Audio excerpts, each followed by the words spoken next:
sa Manila. Karpapa na tayo.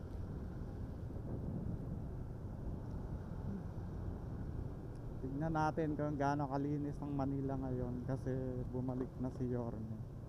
So nag-start na dito. Yan, naka-asphalto na lahat. O, di ba? Dati talagang para kang nakikipagpatintero. Pero ngayon, aspaltado na. Tuloy-tuloy na yung biyahe.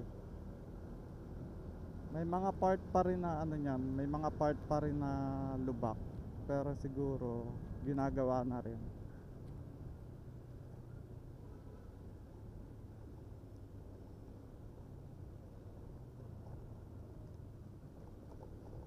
Tundo na tayo mga papi.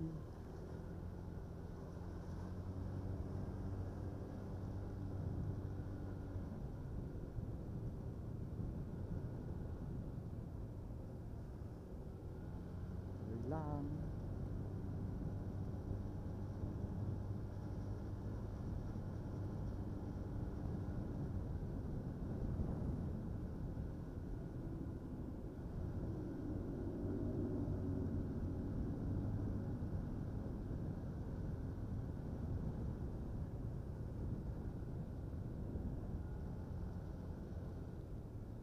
Ingat.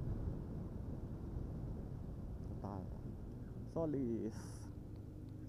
Solis Tundo. Ito lang tayo. Baka may end cap dito. Try natin. Kasya ba to? Sige, kasya yan. Yun. Abad Santos. Solis.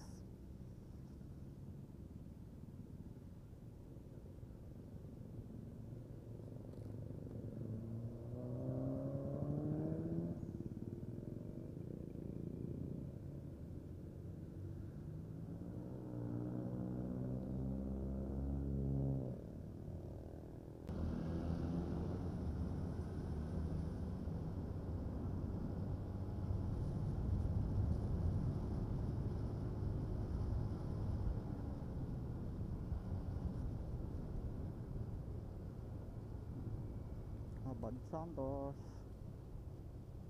Gilid tayo.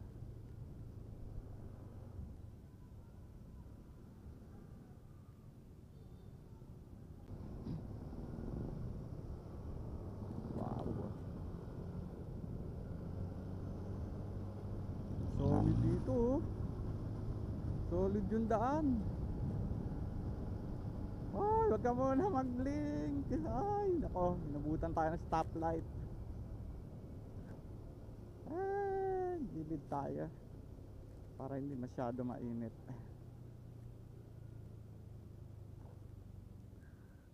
Nakakahilo yung init. Tayuman mga papi.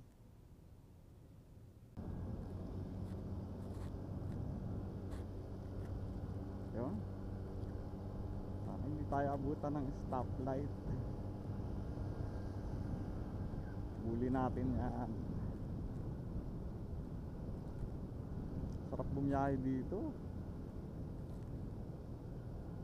Walang ano, walang lubak. Straight pa, diretso pa tayo. Op, yaman eh. Bakit ganon? Bakit naka-stop yan? Op, ya. Bambang. Ay, nabutan tayo.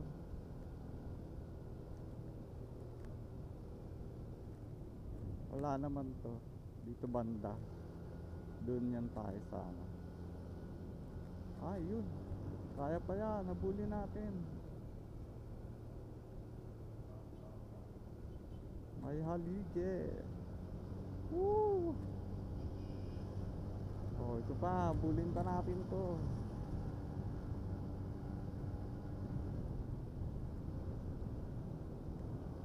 Padre Arque. Halige. Ay, wait lang. Opya. Woohoo! Uy, nakaabot tayo. Nag-blink.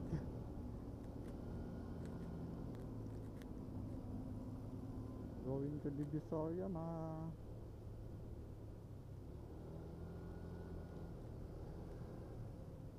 Silipin natin. Silip lang pero hindi tayo dadaan dyan. Kasi dati talaga pag Sunday hindi ka makakadaan kasi maraming mga ano. Uy, linis na nga. Yun oh. Pwede na dumaan mga sasakyan oh. Linis na. Sana all. Sa next natin, lilibutin natin dun bandang Divisoria. Para naman malaman natin yung ano, kung anong mga pagbabago. Simula nang naupo si Yorme. Pero alam naman ang lahat. Solid yan pag si Yorme isko.